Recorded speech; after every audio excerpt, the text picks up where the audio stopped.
दोस्तों, एक इंसान अपनी ज़िंदगी में कितना आगे जाएगा, कितना सफल होगा, कितनी उपलब्धियों को हासिल करेगा, ये डिपेंड करता है सिर्फ एक फैक्टर के ऊपर।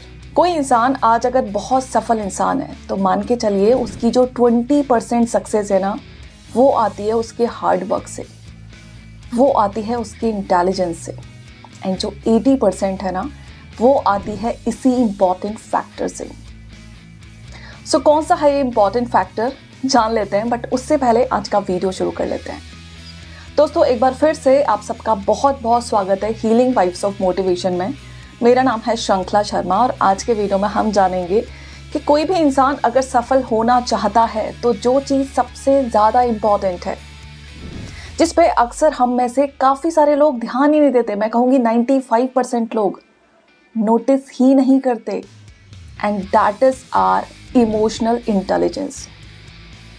IQ हम में से ज़्यादातर लोगों ने सुना है और उसके ऊपर काफ़ी सारे लोग फोकस भी करते हैं क्योंकि ऑफ कोर्स बहुत ही इंपॉर्टेंट चीज़ है, बट IQ से कहीं ज़्यादा इम्पॉर्टेंट है हमारा EQ। अब आप देखिए कि हम जैसे पेरेंट्स जो अपने छोटे छोटे बच्चों के फिजिकल हेल्थ के लिए परेशान हैं, उनकी मेंटल हेल्थ के लिए परेशान है, उनके IQ के लिए परेशान है, लेकिन जिसके लिए परेशान नहीं है दैट इज EQ, जो कि आई थिंक सबसे ज़्यादा इंपॉर्टेंट है, उसकी लाइफ में सबसे ज़्यादा काम आने वाला है। एंड रिजल्ट, हमारे बच्चे ना इमोशनली कभी उतने मैच्योर हो ही नहीं पाते। अब देखिए आपके अराउंड ऐसे कितने बच्चे हैं जो कि 25 से 30 के बीच में जिनकी एज है, लेकिन क्यों डिप्रेशन में जा रहे हैं? सिर्फ इसलिए कि गर्लफ्रेंड ने छोड़ दिया। वो उस छोटे से स्ट्रेस को हैंडल ही नहीं कर पा रहे। किसी ने बात करना बंद कर दिया तो उनका मूड ऑफ हो गया, किसी ने डांट दिया तो उनका मूड ऑफ हो गया, एक इंटरव्यू अगर क्लियर नहीं कर पाए तो डिप्रेशन में चले जाएंगे, गर्लफ्रेंड छोड़ के चली गई तो सुसाइड करने निकल जाएंगे। अब हो सकता है काफ़ी सारे लोग समझ रहे होंगे EQ एग्जैक्टली है क्या। सो सबसे पहले हम समझ लेते हैं EQ यानी कि इमोशनल इंटेलिजेंस एक्चुअली है क्या, हम किसको कहते हैं। दोस्तों, इमोशनल इंटेलिजेंस वो एबिलिटी है जिसमें इंसान अपने और दूसरों के, यानी कि अपने और सामने वाले के इमोशंस को बेहतर तरीके से समझ पाता है, उसके अकॉर्डिंग रिएक्ट कर पाता है एंड उन इमोशंस को मैनेज भी कर पाता है। एंड यही है हमारा व्यवहारिक ज्ञान, इसी से हमारा व्यवहार बनता है, इसी से हमारी पर्सनालिटी बनती है। सो कहीं ना कहीं अगर EQ आपकी पर्सनालिटी से गायब है तो फिर आप एक अच्छी पर्सनालिटी नहीं बना सकते। क्योंकि अक्सर पार्टी में आपने देखा होगा जो लोग ज़्यादा बुद्धिमान होते हैं ना, जो लोग ज़्यादा इंटेलिजेंट होते हैं, जिनका IQ बहुत हाई होता है, अक्सर लोग उनसे बोर हो जाते हैं। लेकिन एक नॉर्मल IQ वाला बच्चा, एक नॉर्मल IQ वाला इंसान जिसका EQ बहुत अच्छा है, उसे बहुत अच्छे से पता है कि कैसे लोगों को एंगेज करके रखना है, कैसे उनमें थोड़ा सा सेंस ऑफ ह्यूमर का तड़का डालना है और लोगों को अपनी तरफ अट्रैक्ट करना है। सो ये जो कला है ना, सिर्फ इन लोगों में होती है।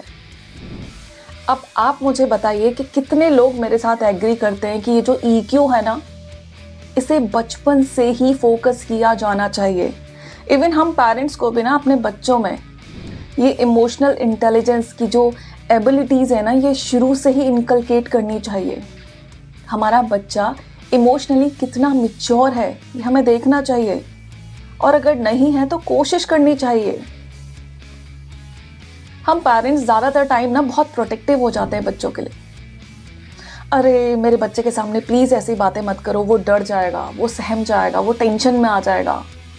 नहीं, बच्चों को थोड़ा सा एक्सपोजर दो टेंशन का, उन्हें थोड़े से फियर को फेस करने दो, अदरवाइज वो कैसे बोल्ड बनेंगे, वो बहुत टिमिड बन जाएंगे।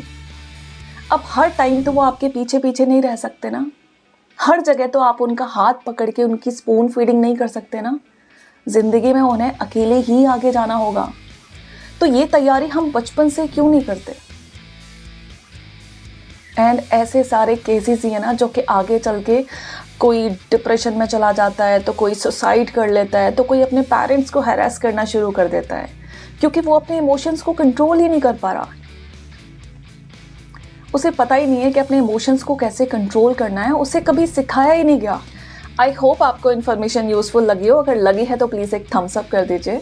और हाँ, मुझे कमेंट में जाके ज़रूर बताइए कि कौन से लोग हैं जो कि ऑलरेडी अपने EQ पे काम कर रहे हैं। मिलते हैं किसी और वीडियो में किसी और टॉपिक के साथ। तब तक के लिए bye bye. Thanks for watching.